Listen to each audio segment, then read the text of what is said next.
Yo mga idol, kamusta? Sports Talk PH nga pala. Ang WBN rankings, pag-usapan natin yan mga idol.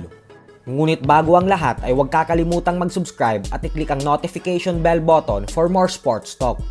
So sa latest update nga po ng top 50 pound for pound rankings ng isa sa pinakasikat na boxing website sa buong mundo na World Boxing News o WBN kung tawagin, ay dalawang matibay na pambato natin ang nakapasok sa listahan.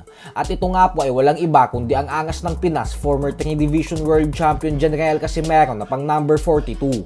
At ang former Unified IBF and WBA Super Bantamweight World Champion Marlon Tapales na pang number 46. Sa pound for pound rankings po na ito ng WBN, ay tinalo pa ni Casimero sa ranggo ang ilan sa mga matutunog na pangalan sa boxing ngayon kagaya ng knockout artist na si Ryan Garcia na pang 49, ang former Unified Super Bantamweight World Champion Stephen Fulton na pang 45, at ang former World Champion ng Mexico na si Luis Neri na pang 47. Nawala naman sa listahan ngayon ang isa pang Pinoy boxing legend, former 4 Division World Champion Nonito Donaire Jr. Habang pasok naman sa top 10 ang current Unified Light Heavyweight World Champion Arthur Beterbiev. Pang number 9 naman si 3 Division World Champion Gervonta Tank Davis. Pang number 8 si current WBC Lightweight World Champion Shakur Stevenson. Pang 7 ang former pound for pound king Vasily Lomachenko.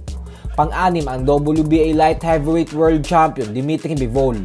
Lusot naman sa top 5 ang 2 Division World Champion and current WBC Junior Welterweight Champion Devin Haney. Habang pang-apat naman ang Mexican superstar and current undisputed Super Middleweight World Champion Canelo Alvarez. Pangatlo naman ang Unified Heavyweight World Champion Alexander Usyk. Habang pangalawa naman ang undefeated Unified Welterweight World Champion Terence Crawford. At numero 1 naman ang Japanese Monster 2 Division undisputed World Champion Naoya Inoue.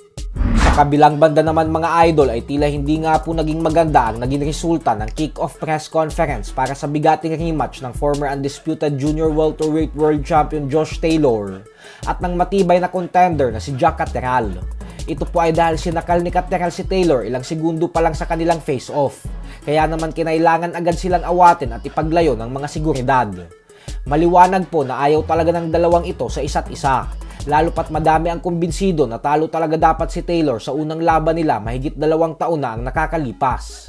Isa umano ang laban na yon sa mga pinakamalalaking dayaan na nangyari sa kasaysayan ng European boxing. Kaya naman mas lalo talagang inaabangan ng mga fight fans ang kanilang rematch na gaganapin sa April 27. Tandaan po natin na nanggagaling si Josh Taylor sa hindi inaasahang pagkatalo sa kamay ng world champion na si Teofimo Lopez. Ito po ang bukod tanging nag-iisang talo ni Taylor sa kanyang professional boxing career.